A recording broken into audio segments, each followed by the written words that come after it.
Bilocation or projection is the phenomenon of being in two places simultaneously. The following intriguing stories are about one cat and two people who managed to bilocate themselves whilst they were in another location. The cat. The following unusual incident happened in 1966 to English archaeologist and parapsychologist Thomas Charles Lethbridge. He had arranged to have a meeting with a woman at 11 a.m. on Monday the 31st of October. Shortly before the visitor arrived, he found that his 18-year-old cat had broken its tooth and had become infected, so it needed urgent attention. Fortunately, Lethbridge's wife was at home and was able to drive the cat to the vet in Axminster, Devon, UK that morning. She then placed the cat in a box and left for an 11:30 appointment with the vet.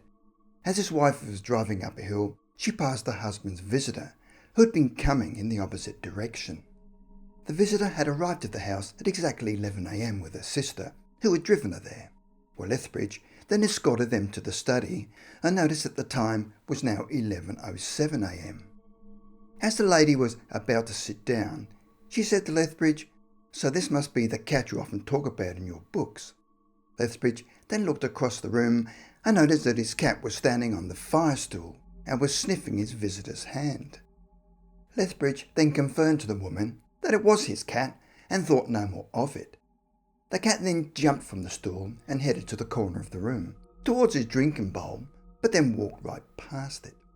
Again, Lethbridge thought nothing of it and continued speaking to his visitor. After a few minutes, his visitors left, and a short time later, his wife returned, telling him that she had to leave the cat at the vet so it could have its broken tooth removed under anaesthetic. Unfortunately, due to the cat's age, it did not recover from the infection and died 10 days later. It was shortly after his cat had died that he realised that his cat had been in two locations at one time. He was at the vet's, but at the same time was sitting on the fire stool smelling his visitor's hand. It appears that the cat preferred to be at home rather than the vet's and had somehow projected itself to its more comfortable and familiar surroundings.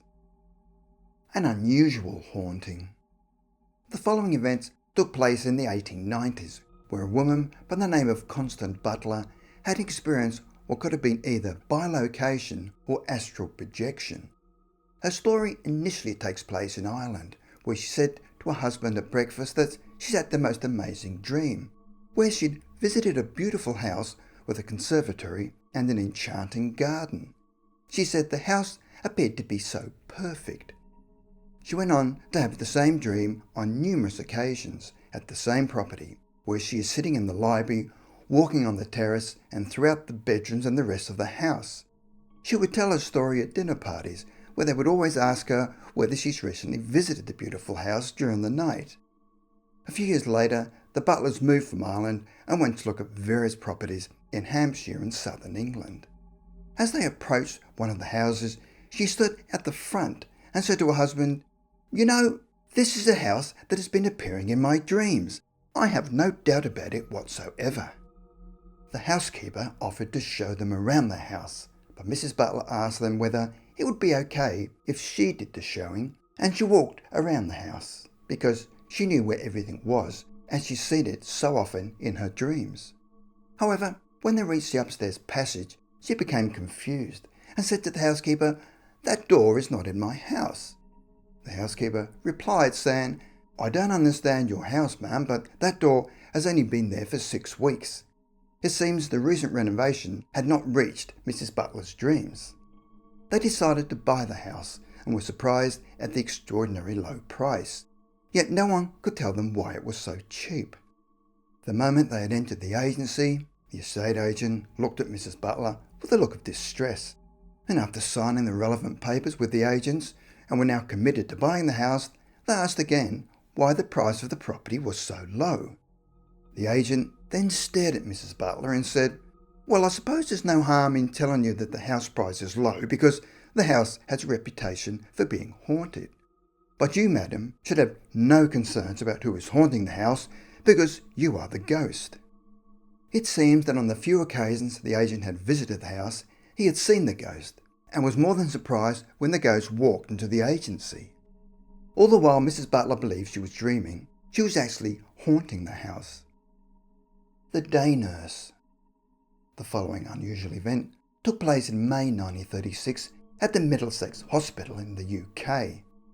At the time, Marion Dancy was a patient at the hospital, and early one morning at 5 a.m, a nurse walked into the room smiling at Mrs. Dancy and proceeded to walk to the side of her bed.